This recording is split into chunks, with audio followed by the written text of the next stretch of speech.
Өдөр үзэлтэй сэтгэл хангалуун баймаар байна.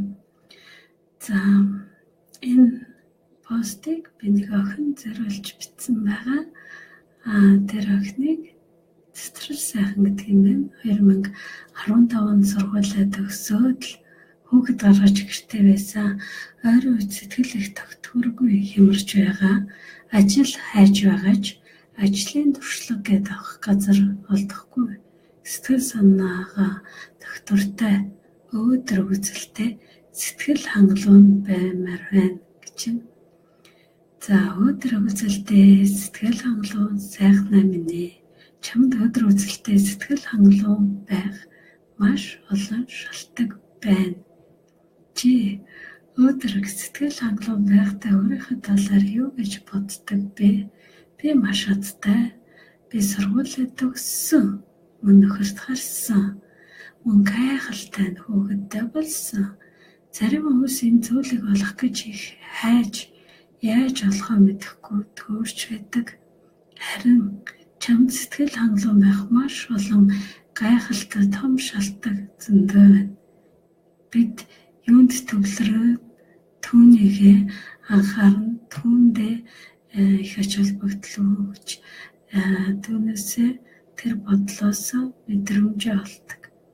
Тэгэхээр өөрийнхөө энэ үнэт зүйлээ үнэлэх байгаа үедээ би өөрийгөө үнгүйдүүлж гэнэ гэсэн үг. Ямар ч үнээр худалдаж авч чадахгүй том амжилт гэж өөрийнхөө хийсэн зүйлүүдэд харах хэрэгтэй. Чиний одоо ингээд бас чамаа ингээд 22 настай гэдгийг чи яг мэдсэн. Тэгэхээр 22 насны аим их зүйлүүд амжуулсан байна. Энэ амжуулсан зүйлээ харах юм бол маш их өөртөө сэтгэл хангалуун байх, өөдрөг үзэл хайж үзэх юм бол зөндөө байна. Жишээ нь та өөртөө би ямар сайхан гэр бүлтэй юм бэ? Би өөрийнхөө ийм их өөдрөг үзлээрээ ийм сайхан гэр бүлтэй байна шүү дээ. Би өөртөө сэтгэл хангалуун байдагт бол би сайн хүүхэдтэй болсон байна шүү дээ. Би мөн сургуулаа төгссөн байна. Ямар сайхан юм бэ? Би сэтгэл хангалуун байгаад бол надад сайхан зүйл цацрах юм аа. Би маш сэтгэл хангалуун байна. Яг багтаа чи ч гэсэн сайхан зүйлийг бодож мөрөөдөж мэдэрч явахдаа энэ зүйлээ өөрийнхөө галт ухамсарынхаа төвшөнд татаж байсан юм байна. Харин өөрийнхөө бий болгосон зүйлээ өнгөөдүүлэн тэгээд тэр татж явахдаа мэдэрч байсан мэдрэмжээ чи алдсан. Энэ алдсан чинь чиний сэтгэл тогтворгүй хямарч байгаа нь чиний өөрийн бодол, өөрийн итгэл үнэмшил. Би үнцэнгүй, би хэрэггүй, би хэрэг болохоор ажиллаж орж чадахгүй байна. Би сул дорой, би чадваргүй гэх мэт ийм бодол, итгэл үнэмшлүүдээр солигдсон байгаа. Тэгээд энэ бодлууд чиний дэм хөргөнд болоод хаанаас нь орсон бүүмэд орж ирсэн байна. Иймэрхүү бодолтой, итгэл үнэмшилтэй, мөсрөг мэдрэмжтэй, цэцэрлэг сайхан ажил хайхаар гарах үе юу болох вэ?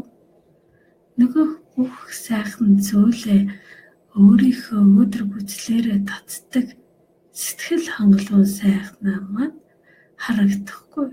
Тэгээд л ажил олдохгүй байгаа юм.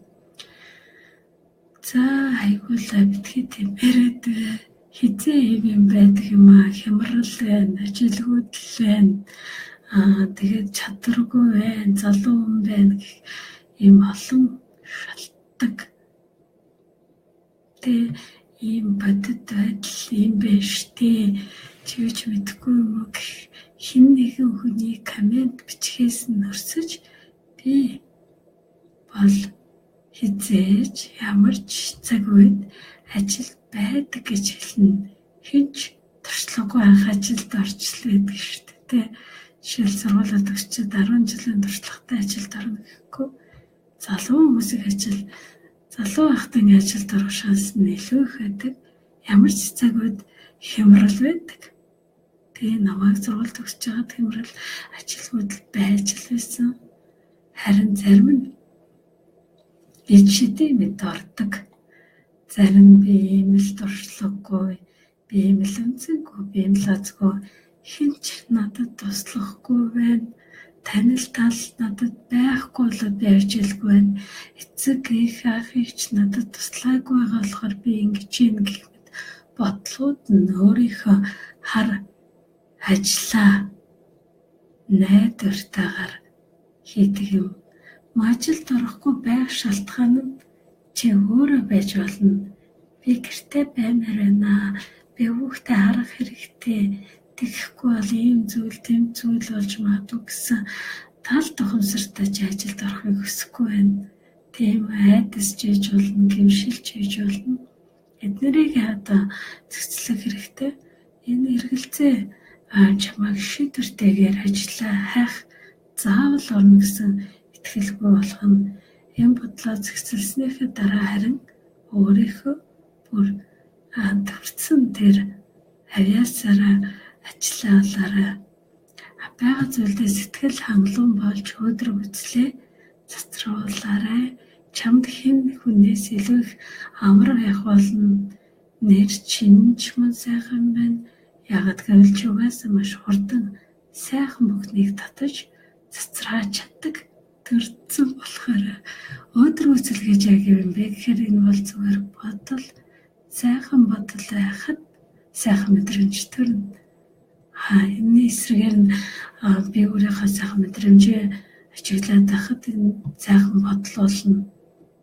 Тэгэхээр би сайхан бүхнийг цацраадаг, татдаг, өдрөг бүхнийг мэдэрдэг, сайхнаа гэх мэт сайхан чадвараа 5-10 тарны зохиогоод хэлээд байхад угаасаа чи залуу янз бүрийн сөрөг бодлын тоол шороод олон жил дарагдаг болохоор чам маш хурдан нөлөөлнө. Зарим хүмүүст мен хэлсэн ч багтдаг жишээ нь бол ингээл би сайн ажилд орно, би хөнгөтэй орно гэх хэлээдээс мөртлөө түнд итгэж өгдөг. Харин чамд болохоор маш хурдан нөлөөлөх боломжтой.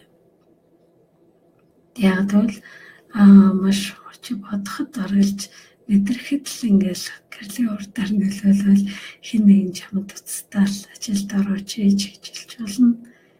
Чи гадаагаараа л ихний ажилд орчиж болно. Тэ чи хэн блэ? Тэг бол сайхан бүхнийг цацраг. Тэмээл чи ажилтай болол мэдээж ажилдаа чи сайхан бүхнийг амар өдөр үзлийг цацруулах нь хин ямар азтай алтан байгуулгын чамайг авах л тоо. Би бүр чинээрээ маш сайхнаар төсөөлөд байх. Ажилд орвол сарвч юм игдүүлгээр. Миний YouTube канал дээр байдаг ажилд орох алхмуудыг үзээрэй. Бүр маш их хүсэж байвал хурдан орно. Харин хүүхэд яах бол гэсэн бодлууд л жоохон удаан хүлээлгэх байх. Яг тэгвэл ээж байх нөлөө чухал. Аль ч сонголт чиний өдрөг сайхан мэдрэмжээ аль болох олон удаа бодож, санаж, мэдэрч цацруулаарай. Тиймээс чамд амжилт хүсье. Өөрийнхөө ямар нэгэн асуултаа, хүсэлтээ, загтлаа ямар нэг өндөрлөлтэй болж байгаа үйл явдлын талаар надад дэлгэрэнгүй бичих юм бол би илүү дэлгэрэнгүй хариултыг өгөх болно. Яг л уншиж хавцтай би тухайн хүн ямар сэтгэлийн төвшөнд байна, ямар бодол байна, ямар итгэл үнэмшил байна гэдгийг олоод идэг болохоор тиймээс хэрвээ та нарт шийдэж чадахгүй асуудал өөрийнхөө мэдрэмжээ ажиглахад яах ёстой юм бэ? Би яаж энэ асуудлаа шийдвэрлэх вэ гэдгээ илгээх юм бол би харин асуултанд нь мэддэг болвол би мэддэг зүйлээ мэддэгэ гэдэг ингээ хариулчихна. Мэдхгүй зүйлээ би бас хариулж тийм чадахгүй гэдгээ шууд хэлнэ.